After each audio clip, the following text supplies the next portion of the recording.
told you, oh, it's sunny here, the sun's in my eyes. I do have my sun hat that I'll put on. It's also cold, maybe I should have had my woolly hat on. But I'm not far from home doing some more house numbers, which I told you was boring to watch. Also, kind of, I'm not sure if I can film while I do it that easily. I'll give it a try. But yeah, doing some house numbers in Belmont. I've just done, these ones are mapped so I can walk past and talk to you. I did some checking in Ferndale because the numbers were entered in wrong. I think that was me, maybe Keypad Mapper put it in slightly the wrong place, or maybe it was a tired evening when I was editing. Anyway, I fixed that and checked it. I also did some crossing the road so I can line up the aerial imagery. As you might have seen, it keeps varying when I'm mapping, so I need that lined up, otherwise the buildings are all out of sync, and my GPS traces are most accurate. So I'll line all the roads and buildings relative to that. But yeah, I'm going to walk along here. It's a bit patchy. The other night I mapped in all the building outlines because, as I said in my previous video, that makes it easier to then just add the numbers. I also added some notes along here on the edges because these are really long roads, some of these. In fact, I think this one's called Longdale. But yeah, I added some notes for where I need to continue on, because sometimes even with OSM and updated it's hard to see and I get confused. But I'll make sure I do that, put them all in Keypad Mapper, and then as you've seen it's easy enough, a bit of time at home when it's raining to edit the map. Yeah, and this I'm going to focus on the Shazard estate, which I've done well. We'll see what we find.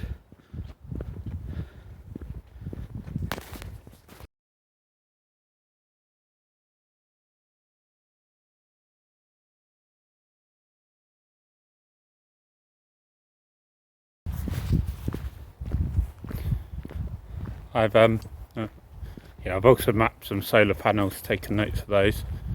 Been doing the house numbers, walking around for about an hour and a half now, and despite the amazing sun today, it is really cold. It's the end of January, it's really cold. So in this area there's lots of dead ends, so I walk down, take note of the numbers, and then walk back down to the main road to go on the next one. And whenever I'm walking back to the main road like I am now, I put my hand in my pocket just to keep it warm, and yeah, because that's the one that has to stay out normally, holding the phone, which I'm holding with my left hand to film you. Yeah, so it's cold. I'll do a bit more, maybe another 10 or 20 minutes, and then I think I'll be done for now at least. Also because some of these roads, particularly the dead ends, seem really familiar, and I thought I had been down this one before. I hadn't. I'd just cut across the footpath at the top, and I checked OSM and the trace showed that I hadn't done the house numbers on that stretch, the 15 or 20 of them. But yeah, when it's all a bit similar it gets boring, I think. Under 2 hours is reasonable. More than an hour's doing well anyway. So yeah, probably one more dead end I think, and then I'll be done. I'll walk home, might use a cut through, see if I find anything, and then find some time to upload the information, the photos and Keypad Mapper, and then put it all onto OpenStreetMap.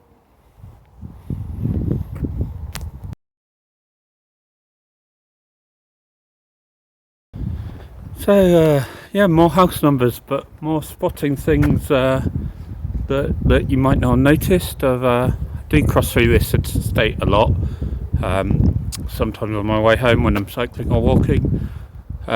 But yeah, I've just noticed this in front of one house. It's a I'll try and cross the road and maybe get you a view of it. It's a little bookcase where you can take a book, leave a book. I thought I had seen one around here. I forgot to bring a book to share. But nice little thing. I think it's a nice sign of what's a nice area. So if you've got them around your area, it's good to map.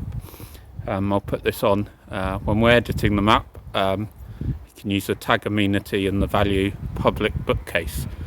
It's a term that other OpenStreetMappers have used. Yeah, I'll add that on and put it here. And yeah, thanks Amelia for making the public library, public bookcase. And I don't know how common they are in the UK. I know other countries have more, but if we map them, we can find that out and use it for other research.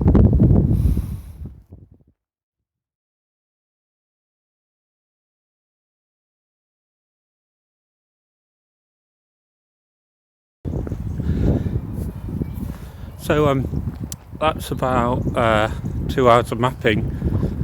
Definitely my hands are getting cold now and I'm getting a bit tired because I did mistype one number, which was annoying, and then had to type in a correction, which will add an extra point on Keypad Mapper. I think that's the only way to do it and tidy it up. But yeah, I'm not sure I took the best route around the roads. I did change a bit which roads I included, but got quite a lot done. I think more than I expected in this trip today. I will of course go home and edit it. I'm not sure if I'll do a video of editing this one.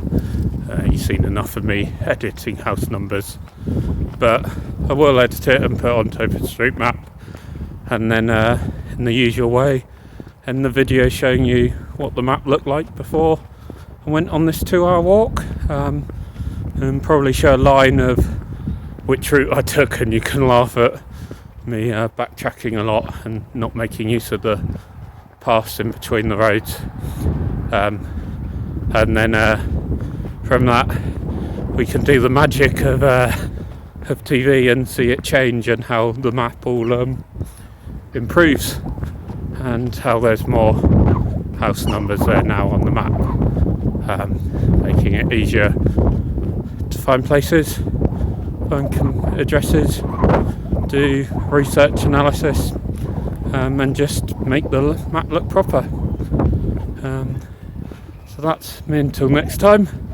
Time for me to warm up my hands to do the mapping. Bye.